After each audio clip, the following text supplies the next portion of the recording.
श्रीमद् भगवद गीता एक दिव्य ग्रंथ है।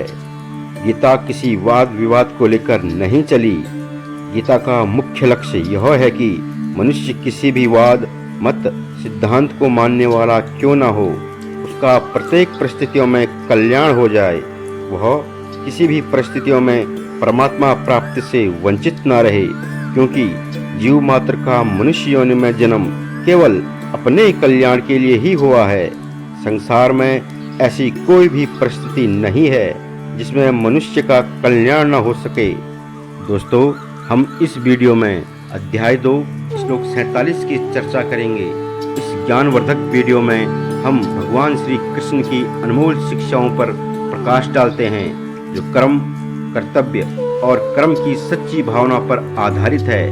जाने कि यह महत्वपूर्ण श्लोक कैसे आपको अपने कर्म पर ध्यान केंद्रित करने के महत्व को सिखाता है, ना कि उसके फल पर, और कैसे यह जीवन में सच्ची शांति और आनंद का मार्ग खोलता है। चाहे आप लंबे समय से आध्यात्मिक शिक्षाओं के अनुयायी हो या अभी अपनी यात्रा शुरू कर रहे हो, यह विश्लेषण आपको प्रेरित और प्रोत्साहित करेगा। हमारे साथ जुड़ें और प्राचीन ज्ञान की दृष्टि से जीवन के रहस्यों को उजागर करें। लाइक, शेयर और सब्सक्राइब करना ना भूलें। कर्मणेवाधिकारस्ते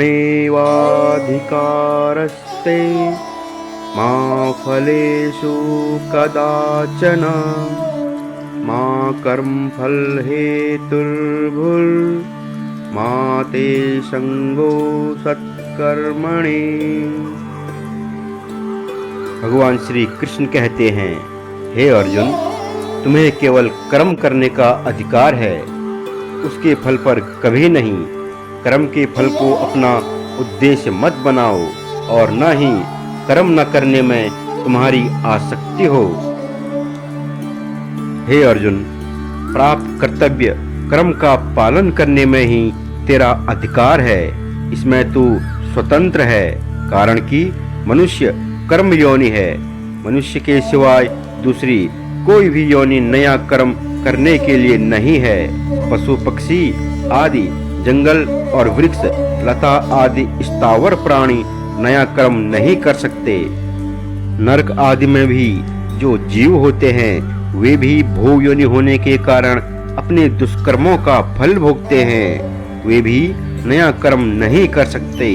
नया कर्म करने में तो केवल मनुष्य का ही अधिकार है। भगवान ने सेवा रूप नया कर्म करके केवल अपना कल्याण करने के लिए ही यह अंतिम मनुष्य जन्म दिया है। अगर यह कर्मों को अपने लिए करेगा तो बंधन में पड़ जाएगा, और अगर कर्मों को न करके आलस प्रमाद में पड़ा रहेगा तो बार बार जन्म मरण होता रहेगा। अतः भगवान कहते हैं कि तेरा केवल सेवारूप कर्तव्य कर्म करने में ही अधिकार है।